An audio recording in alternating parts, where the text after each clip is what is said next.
Türkmençay müqaviləsi 1828-ci il fevralın 10-da 1-ci Nikolay ilə Fətəli Şah Qacar arasında bağlanan Türkmençay müqaviləsinə əsasən Azərbaycan ərazisi Araz çayı sərhəd olmaqla şimal və cənub hissələrinə bölündü.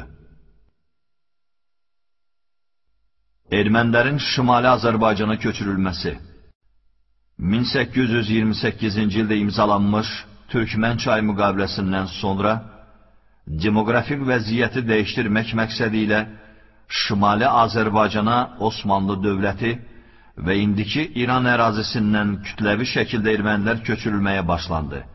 Eyni zamanda Rus işğalını qəbul etməyən yerli türklərin müəyyən hissəsi Osmanlı dövlətinə, indiki İran ərazisinə və Şimali Azərbaycanın mərkəzi hissəsinə köçdülər.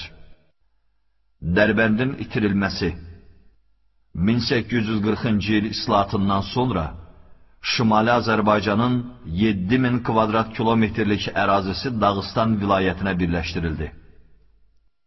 İrəvanın itirilməsi və Ermənistanın yaranması Tiflisdə qərarlaşan Azərbaycan hökuməti yeni yaranmış Ermənistan Respublikasına 9000 kvadrat kilometrlik ərazisini güzəştə getməyə məcbur edildi.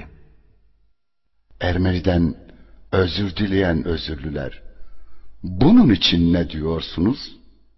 Borçalı, Qarayazı və Zəngəzurun itirilməsi Azərbaycan Demokratik Respublikası Sovet Rusiyası tərəfindən işğal edildikdən sonra Borçalı, Qarayazı və Zəngəzur kimi bölgələrimiz Ermənistan və Gürcüstana birləşdirildi. Ermenidən özür diləyən özürlülər, bunun için ne diyorsunuz? Rusiya tərkibindəki tarixi Azərbaycan torpaqları Torpaqlarımızın 6%-i Dərbənd xanlığının ərazisi Rusiya Federasiyasının tərkibindədir. Hal-hazırki dövrdə də həmin ərazilərdə Azərbaycanlılar yaşamaqdadır. Ermenidən özür diləyən özürlülər, bunun için ne diyorsunuz? Gürcüstan tərkibindəki tarixi Azərbaycan torpaqları Müxtəlif dövrlər ərzində Rus imperializminin səyləri ilə tarixi torpaqlarımızın bir hissəsi Gürcüstana birləşdirilmişdir.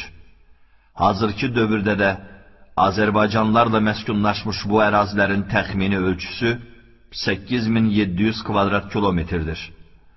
Xəritədə gördüyünüz bütün yaşayış məntəqələrinin adları Gürcülərin apardıqları etnik siyasət nəticəsində sonradan dəyişdirilib. Azərbaycan türklərinin Ermənistandan köçürülməsi Sovet hakimiyyəti dövründə təkcə Ermənistan ərazisindən təxminən 400 minədək Azərbaycan türkü öz yurdlarından Azərbaycan Sovet Sosialist Respublikası ərazisinə zorla köçürülmüşdür. Ermenidən özür diləyən özürlülər, bunun için ne diyorsunuz? Qarabağ və ətraf rayonların işğalı 1988-1992-ci illərdə Ermənistanın hərbi müdaxiləsi və anti-türk siyasəti nəticəsində Azərbaycanda 20 min insan öldürülmüş, 100 min soydaşımız yaralanmış, 50 min isə müxtəlif dərəcədə zədə almış, 4852 nəfər Azərbaycanlı, o cümlədən 54 uşaq, 323 qadın, 410 qoca itkin düşmüş, onlardan 1368 nəfəri, o cümlədən 169 uşaq, 338 qadın, 286 qoca əsirlikdən azad edilmiş, 783 nəfəri, o cümlədən 18 uşaq, 46 qadın, 69 qoca isə bugünədək Ermənistanda əsirlikdədir. Beynəlxalq Qızıl Xaç Komitəsinin məlumatına görə 439 nəfər əsirlikdə ölmüşdür. İlkin məlumatlara görə mənəvi-psixoloji zərbə ilə bərabər Azərbaycan iqtisadiyyatına 60 milyard Amerika Birləşmiş Ştatları dollarından çox həcmdə ziyan dəymişdir. Ermenidən özür dileyen özürlüler.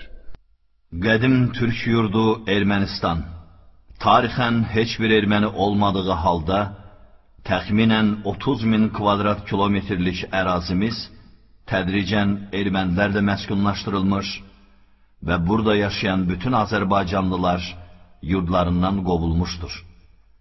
Xəritədə gördüyünüz məntəqə adları kimi, bu ərazilərin tarixi, mədəniyyəti və mənsubiyyəti də sonradan Rus imperializminin anti-Türk siyasəti nəticəsində erməniləşdirilmişdir.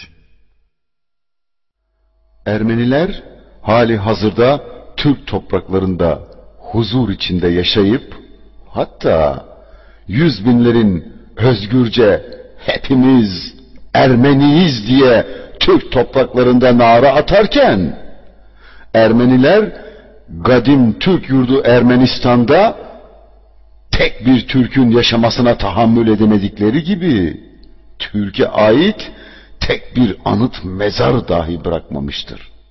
Asırlardır kadim Türk yurdu olan bugünkü Ermenistan'da tek bir Türk kalmamıştır. Ermeniden özür dileyen özürlüler. Bunun için ne diyorsunuz? 1992'den beri Karabağ işgalde. Ermeniden özür dileyen özürlüler. Bunun için ne diyorsunuz? Hocalı katliamının daha kanı kurumadı. Hocalı'da Türk anasının doğmamış bebelerini bıçakla anasının karnından çıkaran Ermeniden mi özür diliyorsunuz?